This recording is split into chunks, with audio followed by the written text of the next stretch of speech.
Welcome again to the S.E.M podcast. Zach and Jack are back today. And before we dive into it real quick, I just have to make an acknowledgement real quick to all those that are listening to us. By the time this is posted, we will have had over 5,000 listens on our podcast. And we're getting close to over 20,000 views on YouTube. 10,000 of those are thanks to Brandon Osmond. Thank you. But nonetheless, we appreciate those that are continuing to make this podcast possible and participating. So thank you. Please continue to share this with your companions.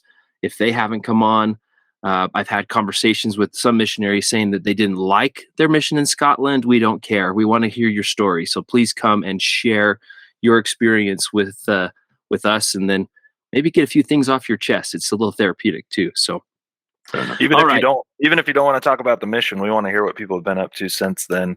Yeah. Because we were around each other for so long. So that's exactly right. 100%.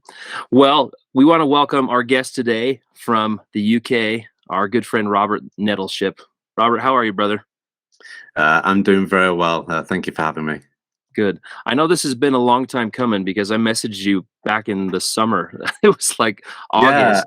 And then I had a little bit of life that happened. And so I apologize that it's taken some time, but we appreciate you being on the nose with an opportunity that came up last week. So no, that's fine.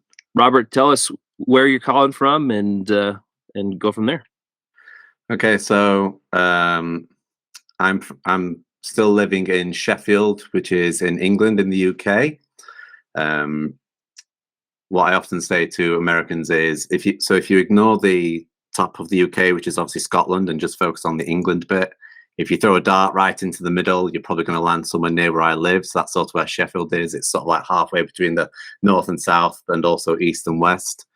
Love it. It's where I grew up as well. So I'm still in my home ward. Wait, the one that you grew up in as a kid? Yeah. So I'm still. So it's fun because it means that if I start, I don't know, acting up or going wayward, I can blame the ward and be like, "Well, you're all my primary teachers and you're all my youth leaders. So if I get it wrong, it's your fault." Oh man, that's so good. Well, so Robert, you said you've been listening a little bit to the podcast. I'll just catch you up on the format. We'll talk about your decision to serve a mission and the reaction you had to getting Scotland as where you were going. Then we'll go beyond the mission, talk about life since then and what you've been up to. Then we'll go back through the mission and reminisce. So the floor is yours, brother. Okay, so I suppose my story for why I wanted to go on a mission begins with my older brother. So he's about 2 years older than me, and I remember when he got his mission call, and we were joking and predicting where we think people are going to go within the UK. So I live in the Leeds mission.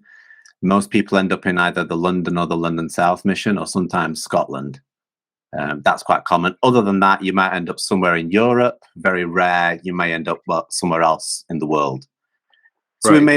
we made our predictions about where we think he was going to end up. Nobody would have guessed Johannesburg, South Africa. Now, wow. Which was interesting because my brother's he's very pale, blonde hair. Sunscreen was definitely going to be part of his daily routine. And I remember being sat next to him as he was opening his call, and the words. So he got it and he read, "You're going to be serving in Johannesburg." And the next thing that I said was, "Oh, great! You got the good one. I'm either going to London South or Scotland." And this was this would have been 2 years before I even put my papers in. So this was goodness. Not a great first reaction, but I will redeem myself, however. I've got family in Scotland. I have cousins living up there, so we went to visit and attend my cousin's wedding up in Aberdeen. Apparently, I visited Scotland when I was a little boy, but I don't really have any memories of it. So this would have been, I'd be about 17 or 18 at this point. We went up to visit my cousin's wedding. And as we were going up, it happened to be snowing. Thankfully, the roads were clear, so it was safe enough. But I mean, you all know as well as I do, Scotland, its landscape is bonny. It's a beautiful country, and there is a difference. You can tell once you've left England that you're somewhere else, and the place looked and just felt magical. It was just a different world.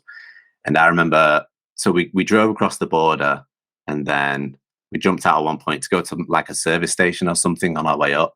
So it was the first time I kind of like stood in Scotland, and I'm surrounded by hills and trees and snow and all sorts. And I got this feeling, I guess maybe like a prompting or something, that there was something special about this place. And then then I made the decision that I wanted to serve. I put in my papers, and then got the call to go to Scotland. And then towards the beginning, thankfully, I learned fairly early on in my mission why I ended up in Scotland, and it was because there are a lot of similarities to home. So, for example, if you walk down a high street in Glasgow or in Edinburgh, it's pretty much the same as anywhere else in England. You've got, there'll be a WH Smith's and there'll be a HSBC and whatever. It's all the same shops. It's the same. Right. The language is different, but it's very similar. So it felt very much like home. The people are very different, but certainly like I suppose the commerce side of it felt very familiar. And I remember doing an exchange at one point too. I was in Dundee at the time, and I went up to, I think it's a Montrose or Arbroath or something, and it was dead. It was dead. We were walking around the streets, and there's no people there at all. And then we got on the train back to Dundee, and there's people again. I was like, okay, I think Heavenly Father knew that I'm sort of familiar with being in a city with people, because I grew up in Sheffield. That's what I know, and so certainly came to love it once I was there. But yes, my original reaction a couple of years beforehand was, oh no, I'm going to Scotland. But I love it. I love it now.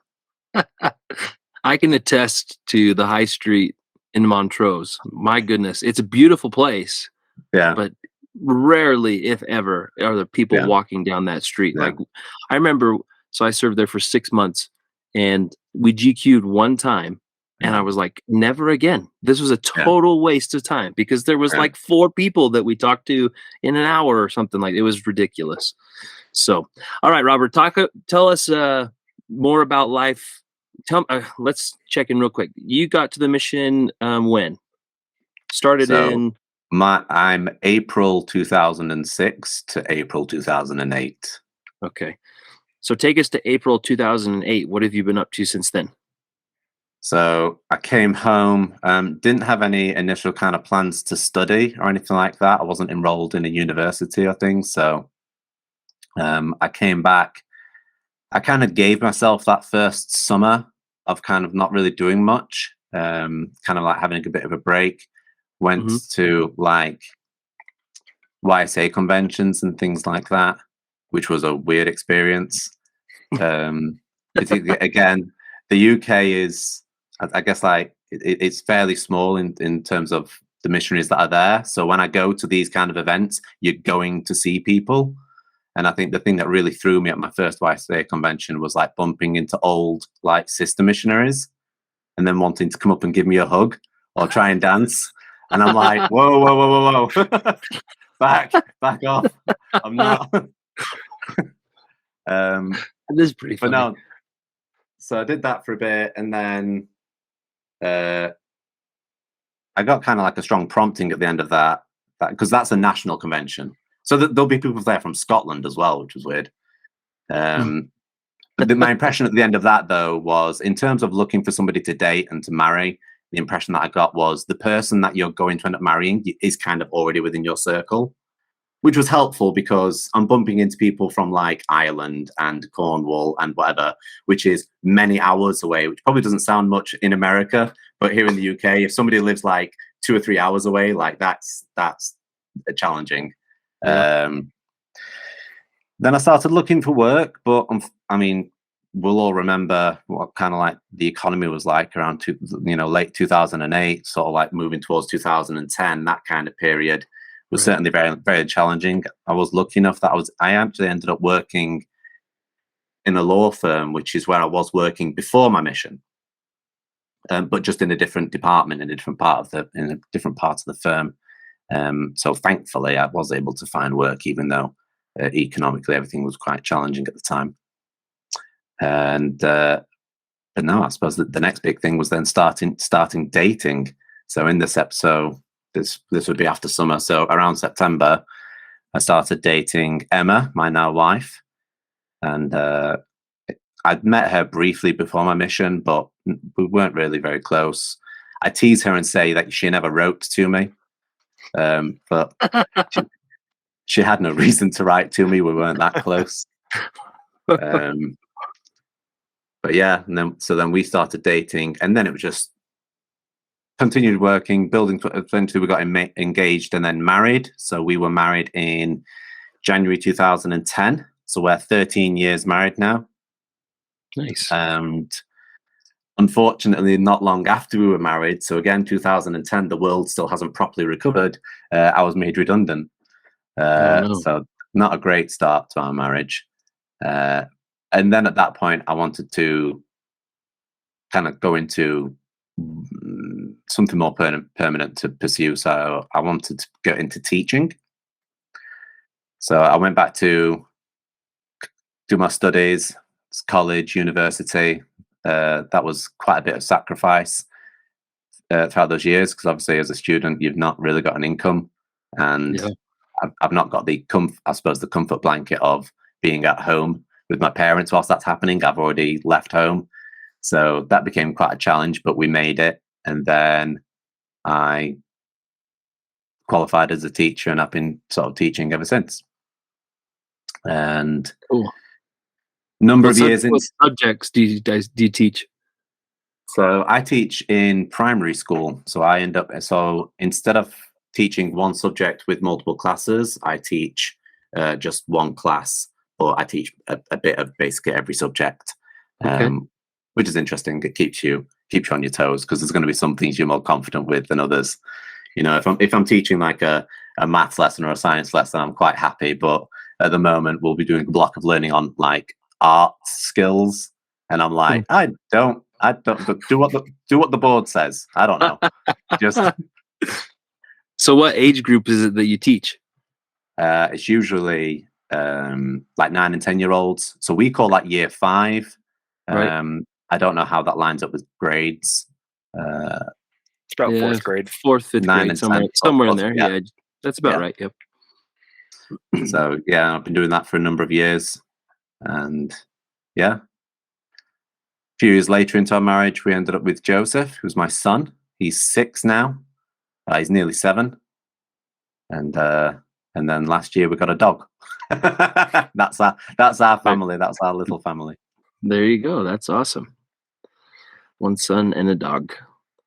That's similar to me. I have a daughter and a dog, and that's good enough for now. So I can. Well, good. We'll take us back to the mission. You can go start MTC or the mission home, wherever you like. Arriving the MTC was interesting because it was like 10 minutes up the road. Well, this is it. So Elder Payne was in my MTC group, and I was trying to explain how I only live an hour and a half away, and I think he made a comment of, if my mum knew that I was only an hour and a half away from home, she'd be here every day with like a gift basket or something. Because the Preston Temple and that MTC, that's my home temple. So I'm still in that district. So that was interesting. So me leaving my parents was sort of, I took my luggage up into the room, looked out the window, and the car just drove away. And that was it. That was my parents leaving. I was like, okay, I'm here now. And then my first impression was, this is a bit like a camp, because all the people here are about my age. I was like, oh, cool, make friends and whatever. Apart from everyone's not hungover, jet lagged. It was pretty close. Very similar. Close enough. I'm sure it's a very similar. I've not experienced it myself, but yeah. So I sort of I'm trying to unload my luggage in this room, and all these elders are just in bed asleep. I was like, okay, fine, I guess. And yeah, the MTC was a really fun experience. It's interesting now because again, each time I go to the temple, I get to drive past and look through the windows and look into the cafeteria and be like, oh, the little baby missionaries. And, although I do remember one point, Elder Carpenter was my MTC companion. He took a photo of the grass and sent that home to his family. And I thought that was a really weird thing to do, but he's from Alabama, and apparently he's never seen grass as green as what he'd seen at the MTC. So he sent that back to his family, and I think he told us something like that. They would respond and be like, "Oh, we're glad you're having a good time in the MTC. Look at the grass! Look how green everything is." Like, well, it rains a lot here in the UK, so that's what we get. That's pretty funny. I can't say I ever took a picture of the grass. I knew I'd seen green grass before at some point, but I'm not from Alabama. Yeah, I may have. I've taken some vegetation pictures from the desert. That's right. And then I remember taking the train up from Preston up to Edinburgh. And again, I think Elder Payne's from Canada. I remember him commenting on how sort of like giddy and excited he was to be on a train and to see the coastline. And myself and Sister Kemp, who were both from the UK, were like, "No, don't get excited about trains. Trains stink. Like this isn't an exciting experience." But I suppose if you've never done something like that before, then fair enough. That's amazing. And then when I got to Scotland, I was there just at the end of President and Sister Vereen's. That's right. So that was interesting to see that kind of transition and the difference between them. So yeah, I started. Hang on, I have a list because I knew that I'd forget.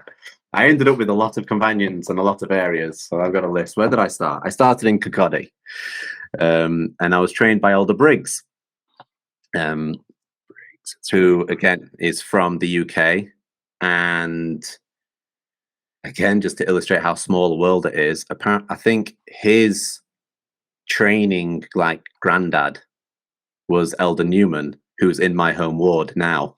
So Carl, yeah. Yeah. So you can't. I think that makes him my training like great granddad. Is in my home ward, so that's weird. Do you guys ever have family conversations? Not really. Again, I think me and Carl only overlapped by like a couple of weeks because within my first transfer, do you remember the Tri-Mission Conference where we all went back down to Preston and it was Scotland, Manchester and Leeds? That's right. I forgot there was multiple missions. Yeah. So I remember being on the coach going down, and I think Carl was with us. So I think we must have overlapped by like one transfer, and then he'd gone home. I think I've not actually spoken to him about it properly. But yeah, I think it's something like that. So yeah, I started, I think. If you get an opportunity, let him know. We'd love to have him on the podcast because we've heard his experience from Tom Brownlow about when he had his face that unfortunately got injured during a soccer match. So we'd love to have him on and have him tell his side of that story. Yeah. Actually, yeah, that's an old memory. I remember that back home. We were told like as a ward to like pray for him and things like that. Yeah, I forgot that story. Interesting. So I was only with Elder Briggs for 6 weeks in Kirkcaldy, and then I was transferred to Dundee Bingham Terrace, where I served with Dan Conway, and I killed off Dan Conway, and that was a productive transfer. Don't lie to us. Come on. Spill how trunky Conway was. He was trunky when I was his companion. I have a photo that I took of him fully clothed in his bed and I've got the clock in the shot, and it was like 4 p.m. in the afternoon, and he's just in the flat, in bed. He's gone. He's Oh man. And then when I finished with him, he went home. I was with my next companion, which was Elder Streeter in Dundee, and he called at the Mission Mobile. He called me again to say that he was at a dance in Reading where my cousin was there or something like that. I'm like, you've just got home from your mission. Can you just? I'm trying to. You're not supposed to be calling me and telling me that you're at a dance. That sounds like Dan, though. But I love the guy. He's great. We were in the same district at that point in time. I remember that because that's how I got to know you. I was like, I'm trying to remember where we crossed paths, but So remind me then. So where were you in Liff Road or something at the time? Where were you? No, I was up in Montrose. I was living in Arbroath, and I had, let's see, by April, I was with Elder King at that point in time. I remember. Yes. In fact, the comment that I made earlier about walking around Montrose, that must have been the transfer. I think I went myself and Elder King walking around Montrose, and there's no humans to talk to. And was Conway the district leader then? How would that have happened? Or Streeter? No, maybe it was Streeter then. No, I can't remember who the district leader was at the time. Because I left Montrose in the summer. It was like July. Maybe it was a transfer after then. So if Elder King stayed, he did. Yeah, he was with Elder Jansen after that. Oh yeah, these are names that are like back of my head and then coming forward. Elder Jansen. Yeah, I remember Elder Jansen. We're gonna dig him out. Yeah, dig him out. Yes, I remember Elder Jansen. He's a good man. Yeah. Anyway, back to Conway. Yeah. Streeter, whatever he was. Again, I was only with Elder Conway for about for his last 6 weeks, and that was it. We had fun. We had fun. Maybe not a lot of mission work happened, but we had fun.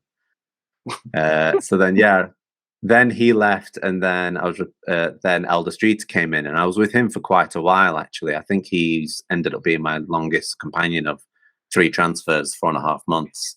Wow. And that was great because so far I'm 2 transfers in, 2 companions down already, and if I'm perfectly honest, I'm still kind of a greenie. Like, I've not really had my chance to really get into it properly. And Elder Streeter was in the best possible way. He was pretty tough. Like, he knew why he was here. There was a job to be done, and let's get on with it. And you know what? We had fun, and we had success. And I guess kind of in a way, even though I was kind of like trained by Elder Briggs and then retrained by Elder Conway, I suppose in a way I was sort of trained by Elder Streeter. I think I was sort of like 6 months down, I think, by the time. And my time in the ward, though, so I ended up in Bingham Terrace for about 6 months, and brilliant ward. I've been back to visit since. It is a ward I have really fond memories of. I love going back. I love, again, this Scotland is within my temple district. So usually when I go to the temple, I'll bump into somebody that I knew from Scotland, which is wonderful. And then, can keep in contact through Facebook and things like that. So yeah, Bingham Terrace was great, and got a lot of fun memories and things there.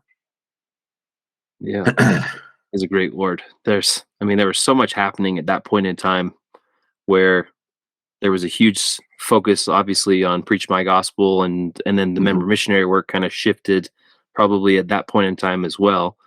And President Watson was so gung-ho on that at that point in time, where he was just like, do what you need to do to get members homes, teach them, let them know that you're here to also help them progress in their efforts, which was really a great time in the mission.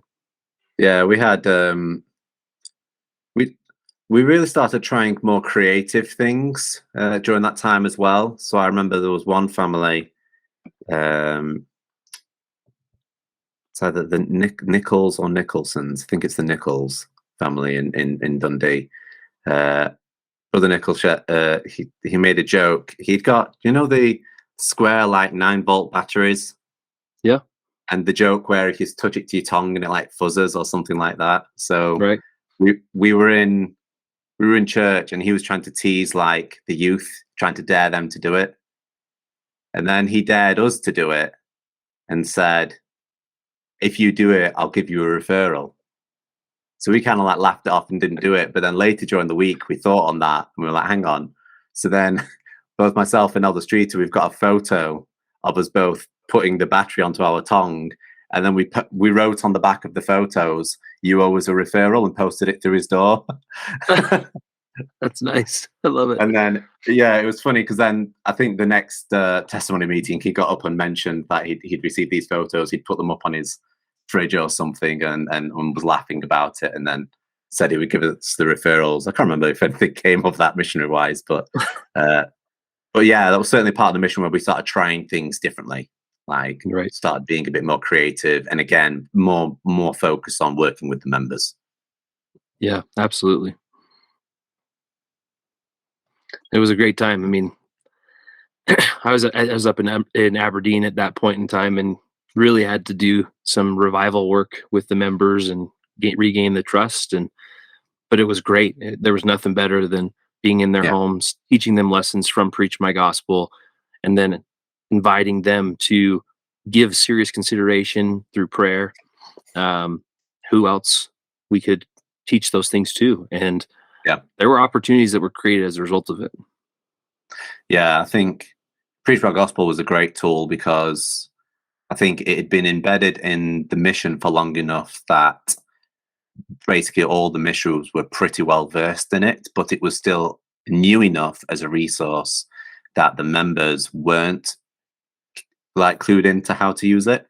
Yeah. So I remember, this is kind of like fast forwarding, I suppose, but in my last area, there was a member where we'd have a regular tea appointment, and that was at a point in the mission where there was no such things as spiritual thoughts anymore. You weren't allowed to do that. Everything had to be planned out beforehand and things like that. So there were member lessons. Yeah. And we would go and just share a principle from Preach My Gospel. And like I said, it was a weekly appointment. And I think I was in the area for 2 transfers. And eventually it got to the point where we'd finished having a meal. And then they said, oh, do you want to go sit in the living room? And then both the husband and the wife then just walked off. And I was just left with my companion like, what's going on? And then they walked back in with their own copies of Preach My Gospel. And they just sat down and said, okay, so what are we learning today? Oh, so wow, that's so cool. We'd got the routine in enough that they just knew that if the missionaries are going to eat in their home, they're going to be taught something from Preach My Gospel. So they made the effort to go and buy their own copies. And then we would just sit there and read through something or share something from Preach My Gospel. So that's brilliant. Oh, that's really cool. I love that. Well, cool. Carry on from Elder Streeter. Where did you go from there? Okay, so then I went to Pollock in Paisley, and that was my first time being a senior companion, and that's when I was with Elder Stringfellow. But that was only for a transfer, and that was interesting as well because I think we whitewashed into that area as well. So there was a few challenges there. I think the first thing that stuck out was just how wet Glasgow was. So obviously I'm from the UK, so I'm kind of used to the weather, but this was biblical. I got off the train and it was raining, and then we drove got on the public transport to the flat, and it's still raining, and then we went to bed and it rained all night, and then we woke up the next morning and it's still raining, and then and it must have been about a good 2 days of just solid rain. I was like, is Noah somewhere like preparing, because this is just not stopping. So that was interesting. It's true. Right after the summer months, it would tip rain in Glasgow and the northern part of Paisley. It was always wet. It was really, really strange. And then again, that was an area that I was in for some time. So I was in Pollock for 6 months as well. So I really got to know the members there. I've had chance since to go back up with Emma. I think we went for like an anniversary weekend or something, and I took her to Pollock and met some of the members there. And again, I still get to meet some of the members now when I go to the temple in Pollock. So yeah, I had a lot of fun there. I enjoyed my time in Pollock. It was different. Glasgow obviously has its challenges, but it's larger and a more extreme city than Sheffield, but wasn't too dissimilar to what life was like at home, and so it wasn't. And actually, to begin with, for a short time, we had a car, which was definitely a blessing. But that was soon taken off us. I didn't have that for very long. Oh, I think it was only whilst I was with Elder Stringfellow we ended up with a car for that time, and then it went somewhere else. But no, that was a lot of fun. And then after Elder Stringfellow, I held Elder Shenton, who's from the UK as well. I had a great time with Elder Shenton. What amused me about Elder Shenton was how easily distracted he was by football. So I'm not a big. I'm happy to play sports. I'm sort of okay. I can have fun. I can have a good time, but I'm not like. I don't sit in an evening like watching a particular team or wearing their shirt or jersey or whatever. I'm not into it. He is. So if we go into like a teaching appointment and the TV happens to be on, I'm quite happy to just ignore the TV and do the good missionary thing of staying focused. Nope. Blatantly, we'll just be sat watching the game, and yeah, that was fun. But no, I had a lot of fun with him. We had a lot in common. Obviously, we're both from the UK, both of a similar age, both similar interests. I think both had similar sense of humor. And yeah, I had a lot of fun with Elder Shenton. I ended up, he invited me to his wedding actually, so I was able to see that, which was nice after the fact. Oh, that's cool. But yeah, I had a good time with Elder Shenton.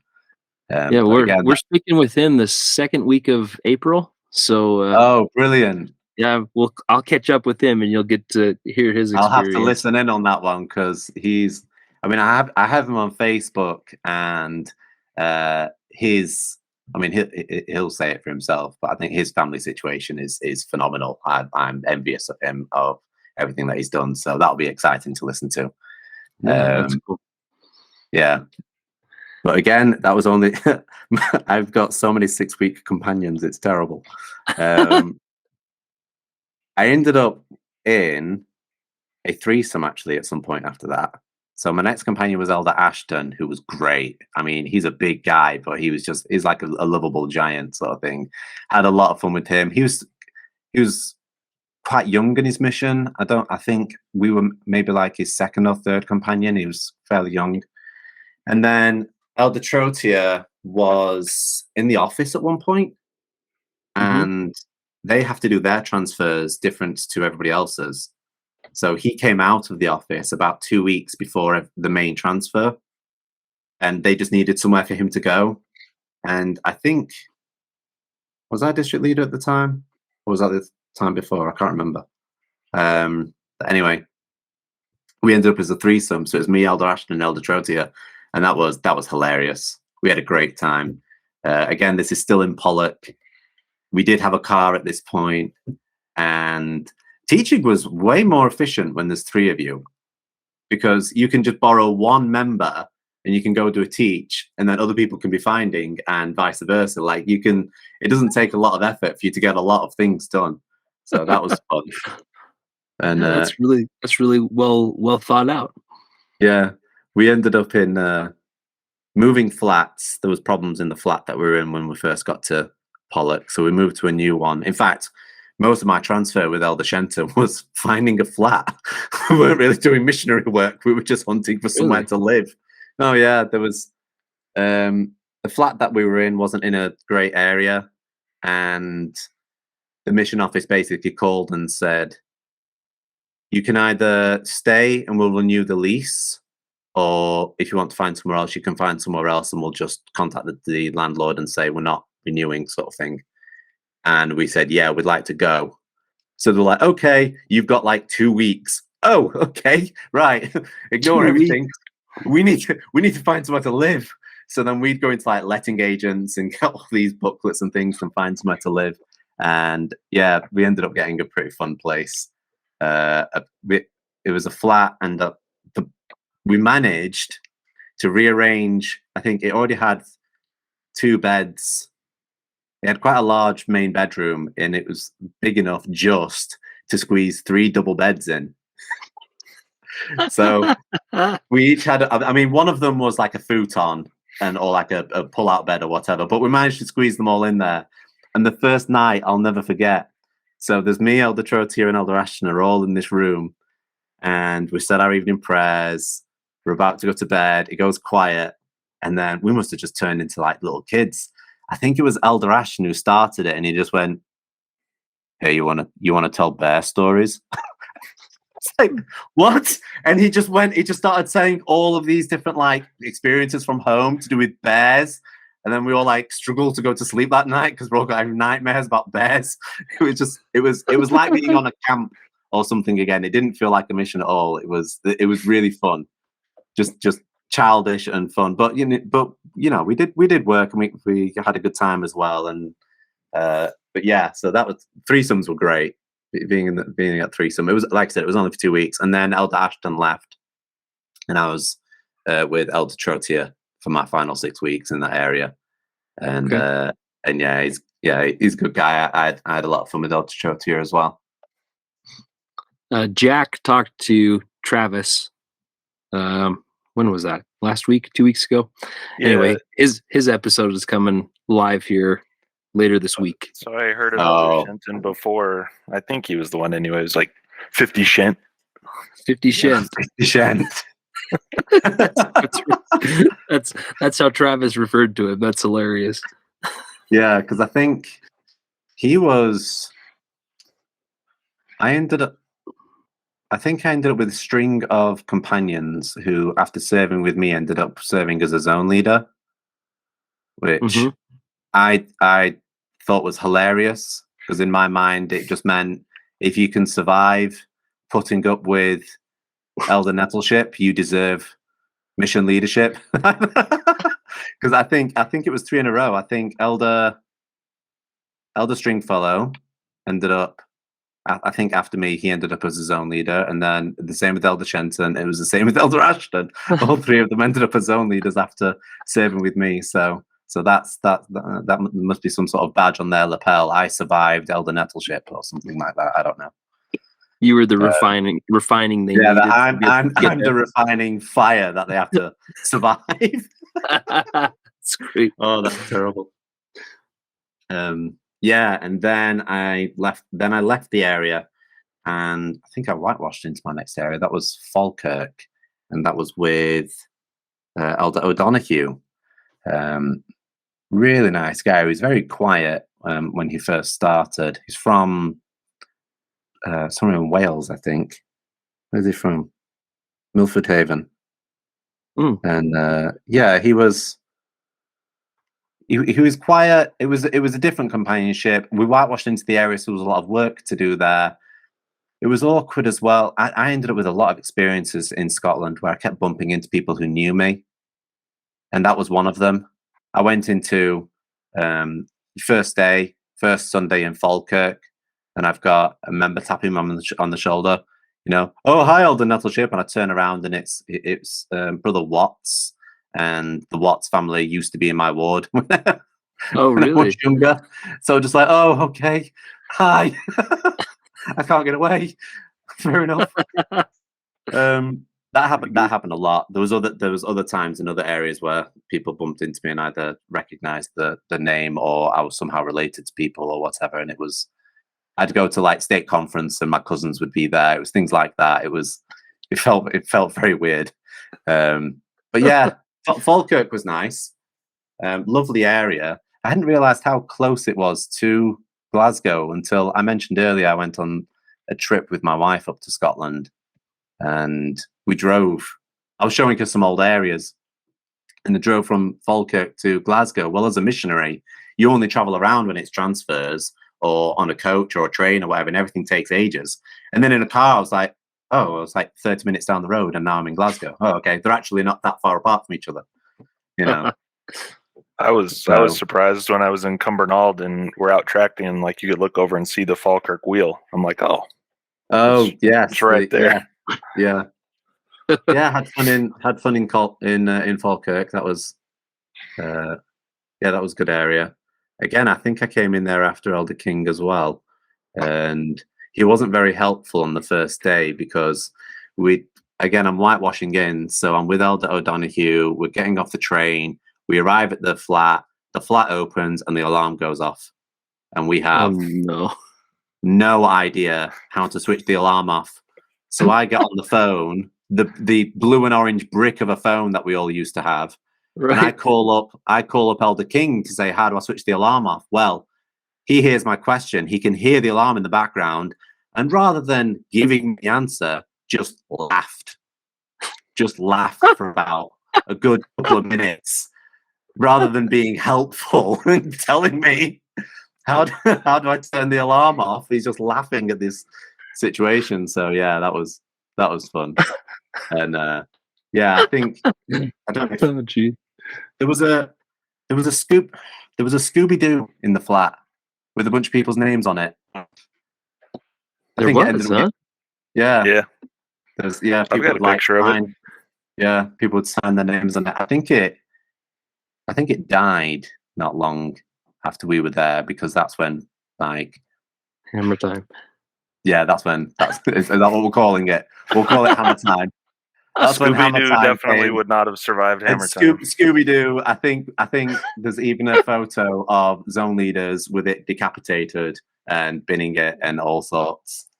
Because having a Scooby-Doo in the flat with missionaries' names on it is clearly heresy and needs to be punishable. So I think Scooby-Doo died whilst I was there. So if anybody remembers Scooby-Doo, I apologize, but he's gone. Sad. Oh dear. But yeah. So yeah, that's when I think that must be when Hammer Time first started. And I'm about halfway through at this point, about a year or two. Yeah. So then after that, I went from Falkirk up to Elgin, I believe. And that's when I was with Elder Luke's. And that was interesting. It was a bit like a short summer holiday, if I'm honest, because it happened right during August. I was there for 6 weeks, and it was great. For once, the weather was somewhat decent, and yeah, it was brilliant. But again, I showed up day one, and the branch president's wife is from a family who's from Sheffield 3, which is one of the wards in my stake. So again, I arrive and I've not really left home. I need to be on best behavior because everything's just one phone call away. But no, that was great. I enjoyed my time in Elgin, actually. It's a pretty area. Yeah, it is pretty area. Until a certain point where the farms start fertilizing things, and then everything feels a bit. Everything smells a bit fresh at that point. That's true. Goodness. Elder Luke's was great. I love Elder Luke's. I had a good time with him. I'd served around him before when I was in Dundee. I think he was one of the companionships in Liff Road. So we'd see each other at district meetings, and I think we'd probably done an exchange or two beforehand. So I knew him very well. And yeah, it was interesting. We went on one of the days whilst we were up there. They had like a branch activity at the beach up in Elgin. Well, not Elgin, but Lossiemouth on the coast. Okay. And I remember, I think some people had just got some food. I think there was a barbecue going, and I think someone was trying to get a game of cricket going. And at one point, I noticed that nobody was in the sea. And I turned to the branch president, and I was like, how come nobody's nobody's swimming in the water. And he said, well, the kids can, because they just go in the shallow bit and they jump over the waves and it's fine. Says, but as an adult, if you go in there, you've got 10 minutes and then that's it. You're done. Pneumonia, hypothermia, rush to hospital. Like, it is freezing. This is right on the one of the northern coasts in Scotland, high up in the North Sea. Like, the water out there is dangerously cold. So I thought that was interesting. And then, of course, you've got... This was in the summer? Oh, yeah. The water doesn't get any colder. It doesn't matter what time of year it is. I mean, an iceberg could have floated past and it would still be August, you know. That was fun. That. And I think he did some work in the RAF, because there was RAF Kinloss and RAF Lossiemouth are both in the Elgin area. And that was fun, because you'd be waiting at a bus stop and suddenly it feels like there's an earthquake, and it's not. There's a jet taking off somewhere. So that was quite exciting, actually, because from what you can hear and what you can feel, you'd think it's right next to you. And then by the time you can see it, it's way into the horizon. Those things are powerful. So yeah, that was fun. I enjoyed my time in Elgin. That's awesome. Tobias Lukes was a guest, and then his wife had a baby a little bit prematurely to the anticipation. So we'll get him back on in the future. Oh, well, congratulations in advance to Tobias Lukes, and I hope that everything worked out with the baby. That's lovely to hear. Yeah. Yeah, I need to get over to Germany at some point. I've never been, but when I do, he's definitely on a list of people to visit. That'll be lovely to catch up. Where did I go after that? Oh, then I cheated. Okay, so in the epic story of I seem to know everybody, I end up serving with Elder Liddell, who's from my home state and he's one of my friends growing up. Really? Yeah. So at this point, the mission president, he'd done that a few times. So there was other companionships who like happened to be cousins, and he just put them together. He knew that myself and Sam were from the same stake. We knew each other already, so he just put us together. And we were in Kilmarnock at that point. So okay, that was a long transfer. Came all the way from Elgin all the way down to Kilmarnock. And I was with Elder Liddell. That transfer actually was really funny, because I could have gone home and got away with it. So being from the UK, you know the joke, how far away is that plane, Elder? Oh, yes. Well, that doesn't work for me, because I'm in the UK, so I'm not getting on a plane. It doesn't matter. I'm transferring from Elgin to Kilmarnock, and I have to get a train from Elgin to Aberdeen, Aberdeen to Dundee, Dundee to Glasgow, meet my new companion, and then Glasgow down to Kilmarnock. That's what was supposed to happen, right? I get a train over to Aberdeen, and the train that I'm supposed to be on to get from Aberdeen to Dundee is delayed, unfortunately, somewhere down that line. There'd been a fatality. Oh, no. So somebody, unfortunately, had, killed themselves, and the train that I'm supposed to be on, I'm not on. And you'll remember as well, the phone stays in the area. So when we're transferring, there's no contacting us. There's no personal phones. There's none of that. So the next train I have to get on is called the LNER. Now, the LNER goes from Aberdeen down to London and then back to Aberdeen every day. That's its journey, right? So nobody can contact me. I've got all of my luggage with me. And this train in a few hours is going to stop in Doncaster, which is right next to Sheffield. All I need to do is stay in my seat. I just have to stay still. I don't have to do anything, and I can go home at this point. And it would take ages for people to figure out what had happened, because no one can contact me. But I was a good boy, and I got off in Dundee like I was supposed to, and then made the transfer. But yeah, I could have gone home. I could have very easily gone home at that point. But I didn't. I think that happened plenty of times when I was on trains with those from England. Like every time they'd be like, well, where would I transfer to go home right now? It Yeah, happened a lot. I remember oftentimes. Conway did that a few times too yeah. when I was with him. No, you do. Well, you're in a train station. And you can see the names of places near where you live on the signs in the train station. So it's very difficult in terms of feeling trunky if you're actually from the UK and you're in the same country, as it were. Right. It would be strange. But then, yeah, so then I served with Elder Little, and again, I think we ended up with a car at that point. I'm not sure why we were given a car, but no, I had a really good time with Elder Little. It was easy because we were already friends. We grew up going to the same like young men's camps together and things like that. I think when he was coming out, he was dating a friend of mine who's from my ward.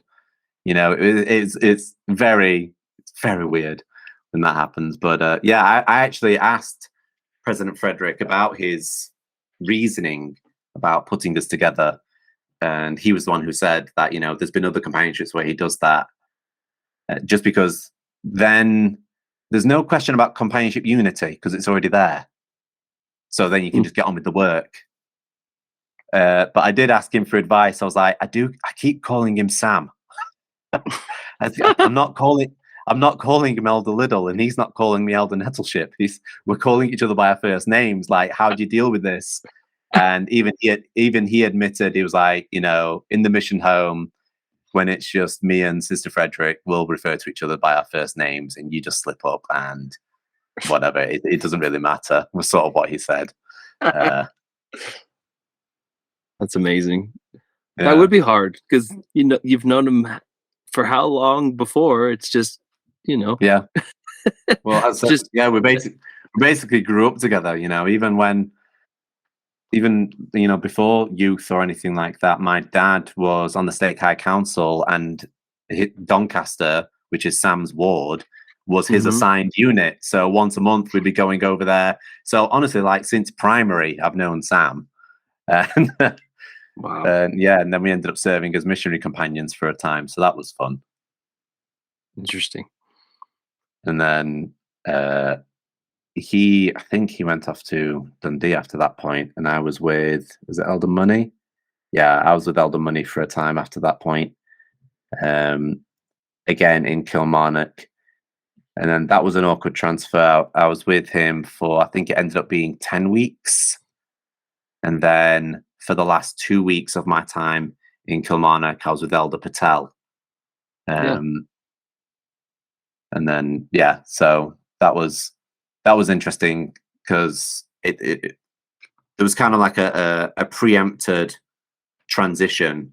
So I had to kind of I had 2 weeks to give everything about the area and members and things over to Elder Patel, because then I'm gone, so that was interesting. And this, again, at this point, I'm getting towards the end of my mission. So my last area was Bishopbriggs in Glasgow.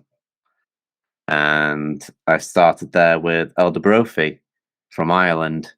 And if you've ever met Elder Brophy, it won't take you long to realize he's from Ireland, because he'll tell you. I spent 6 weeks listening to every single anecdote or any brilliant statistic or anything to do with Dublin and Ireland and why Ireland is fantastic. And I was like, he's very bless him, and I love him for it. But yeah, he's very patriotic. He's got a lot of love for his home country. So that was fun. He was very young at that time as well. I think I was his second companion. I think he was trained by Elder Carpenter, and then I was his second companion. So that was an interesting time together. But yeah, we had a lot of fun. I like Elder Brophy, and Bishopbriggs was interesting as well. So it was one of the areas in Julian Avenue, right? Big ward, and challenging to get around and to get to know all the members properly. But yeah, there was I forget their names now. There was a couple who were from Julian Avenue who, when I'd finished my mission, he was called as the temple president in Preston, and he actually did my sealing. Oh wow! Cool. Yeah, so That's awesome. I can't remember his name. It's on my wedding on the sealing certificate somewhere. But yeah, so that was interesting. So they were serving in the Preston Temple, and then we asked, "Can you when we get sealed, do you mind doing it? Because he served in your home ward. You already kind of know each other, and yeah, so that was nice. That was fun. That is cool. So is that you done and dusted? Then it's Elder Marconi. Oh, Marconi. That's right. Okay. Then it's Elder Marconi, and then I was able to go home, and yeah, going home was interesting as well because I think we'd got a change in office couple, and I think the transfer that I was going home, I think was like one of the first times that they'd really done it, and I get a phone call from sister. I had no idea what her name is, but she was a new senior couple. And is it like 2 transfers before you get home? You get your home papers, your paper, yeah, something like that. So she calls me up, and she goes, "Elder Nettleship, we can't find your passport."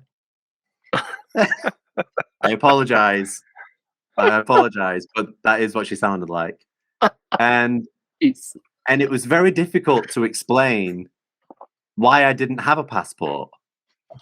Because yes, I'm English. Yes, I'm serving in Scotland. According to passports, I'm still in the UK. I don't need permission, and that really weirded her out. She couldn't fathom how that was going to happen, and I was like, I'm not getting on a plane to go home. Like, my parents are going to drive up and pick me up and just drive me home. Like, that's how that's going to happen, So I think I frightened her a bit though, because she'd obviously been looking through my records in the mission office and couldn't find a passport.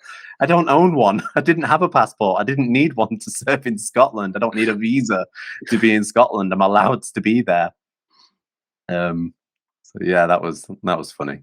I'm sure that you definitely taught her something at that point. She was like, "Okay, I get it." Well, yeah, hopefully for the remainder of her time in Scotland, she'd figured out, okay, if I'm calling a British missionary, don't worry about the passport. They probably didn't need one to be here because they're still sort of in their own home country.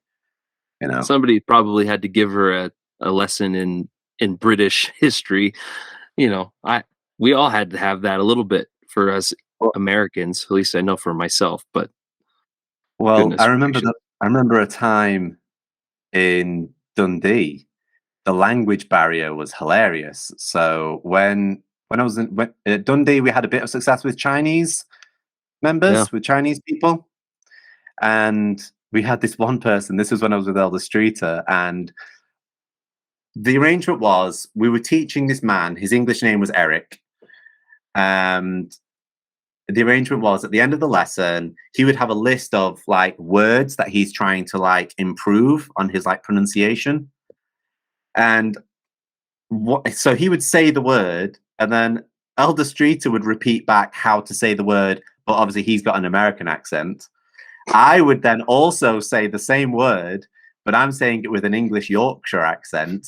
And then we'd have a member with us with a Scottish accent, and the look on his face of you guys are not saying the same thing. And so as it happened, myself and the Scottish member had to kind of bow out and just be like, just listen to the way that Elder Streeter says it. Just do it the American way, because we're just going to mess you up.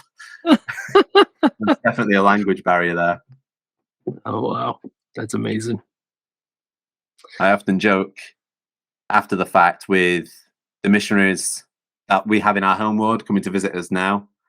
And I'll tell them that President Hinckley on my mission call lied because it said that I'd be speaking in the English language. And if anybody's been to Scotland, like, no, you're not. No, you're no. No, you're no. Oh my gosh. I've said that many times. Jack was my trainer, and doorsteps I'd do an approach, and then I'd turn around and be like, I have no idea what just came out of this person's mouth. So yes, it's a different language. I did okay. I'm part Scottish as it happens. So my grandmother is Scottish, and yeah, it wasn't too challenging to kind of understand what people were saying. But yeah, there was a few times, I think in my Greenie area, I remember being on a bus and I was with Elder Payne. He started in the in Kirkcaldy as well. And I'm sat next to this old lady just having a conversation. And I remember, like, afterwards we got off the bus and he was like, how did you know what she was saying? Like, he had no idea what this woman was talking about, but I was able to kind of carry a conversation. So I love it though. I love going back. I love hearing the accent. I'm sure it's the same for you. If ever you, I don't know, hear somebody on TV or whatever, like it clicks and you're just like, oh, I know that's Scotland. Yeah. I've shared this before in podcasts, but like my favorite place to be in the US is in Central Florida in like August, September timeframe, because there are so many people from Scotland and the UK that are there. Like I was there September of last year, and my family went to the Universal Studios, and I could not turn one direction without hearing some variant of the Scottish lingo. And I was like, I cannot talk to everybody, but I want to. And I ended up at the hotel we were staying at. My wife was like, hey, I just met some people from Scotland. And I was like, you did? Where are they from? She's like, I have no idea. Come talk to them. And so I ended up talking to them, and they were from Kirkcaldy. And they were like, how do you know Kirkcaldy? And I said, I lived in Dunfermline. And they're like, all right, okay, there we go. But it was so nice to speak to them and hear the brogue again. My gosh, it's just it's like music to our ears. So we love it. I do that thing. I don't know if it's the same for you two.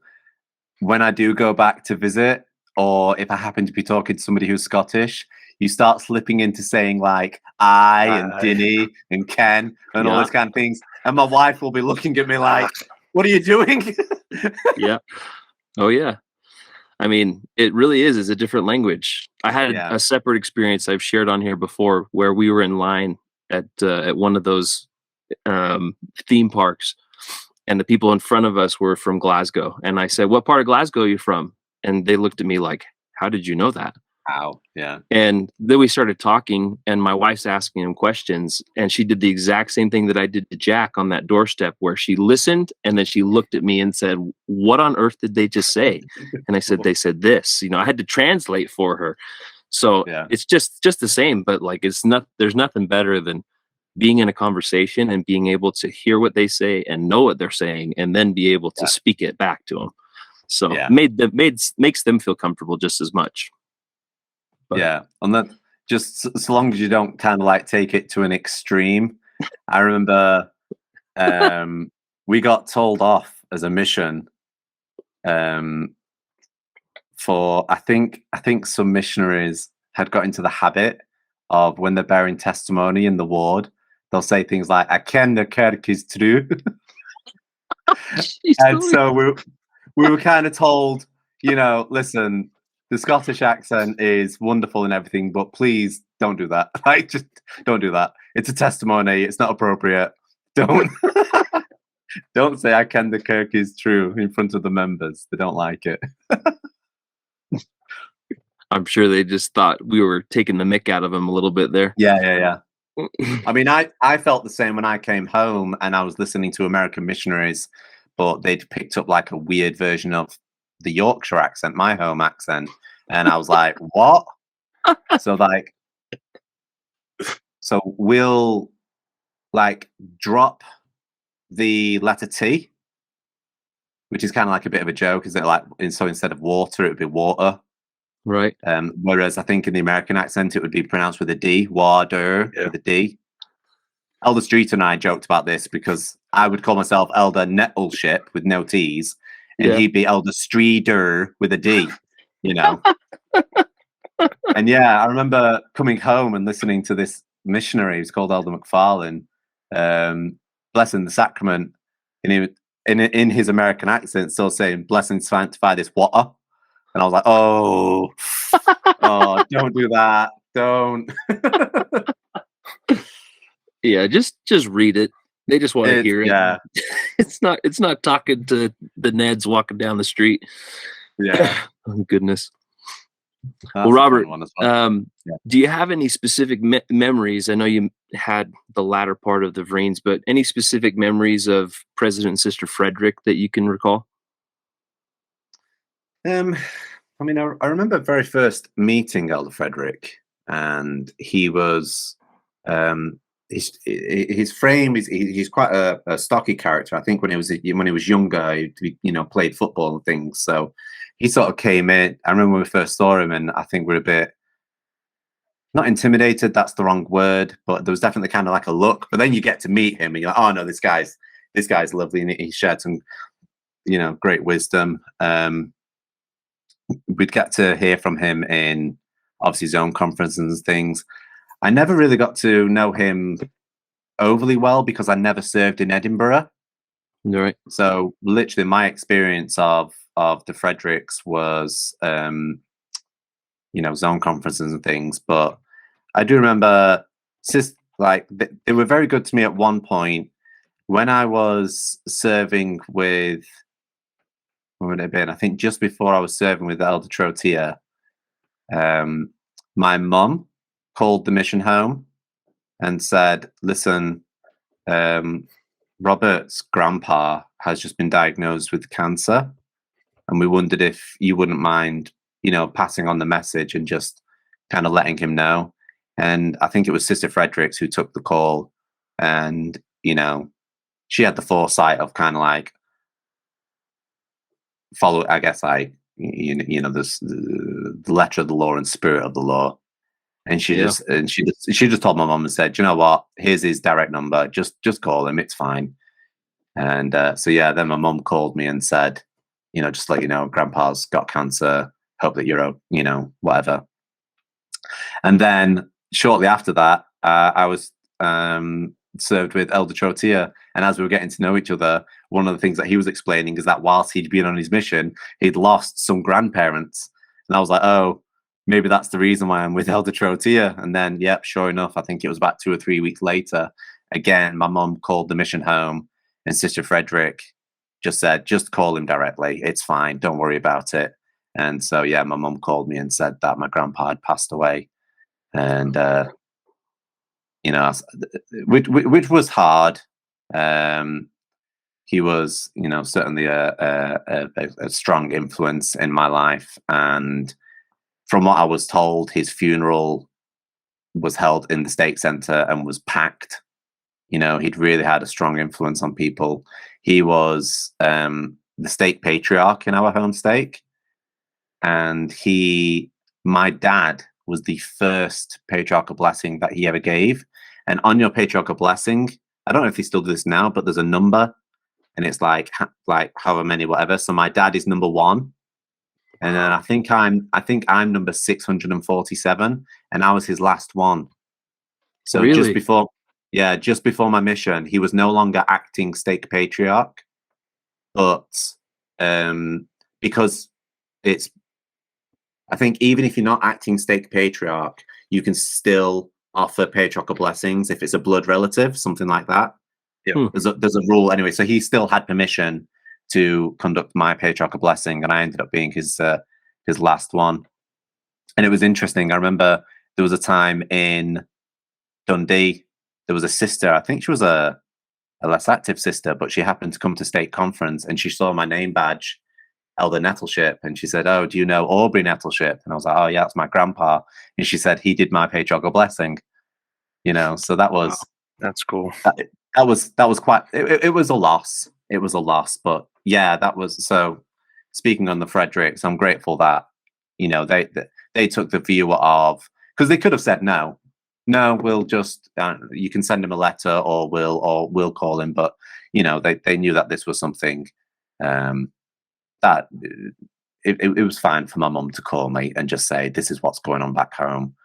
And yeah, so that was a lovely experience that they provided. And then other than that, if I'm honest, whenever Sister Frederick was involved in providing food in the zone conferences, it was always going to be like legendary. Like she was I remember having a conversation with President Frederick, and he said something like, the more people that she ends up providing food for, the better the food gets. I don't know how she does it, but that's that was his take. So, but yeah, no, I enjoyed my time with them. Obviously, I had my leaving interview with him towards the end. It was nice. He gave me a few bits of word of wisdom about dating, which is a weird thing to hear from your mission president. But he was saying how, I think earlier in his callings, he was a bishop in a singles ward or something like that, and he shared an experience about how he once had 3 young men all in his office, all claiming to have received a spiritual witness that they're supposed to marry, and it ended up being the same girl. So his advice was, the spirit will never tell you who to marry, but the spirit will make sure that you don't marry the wrong person.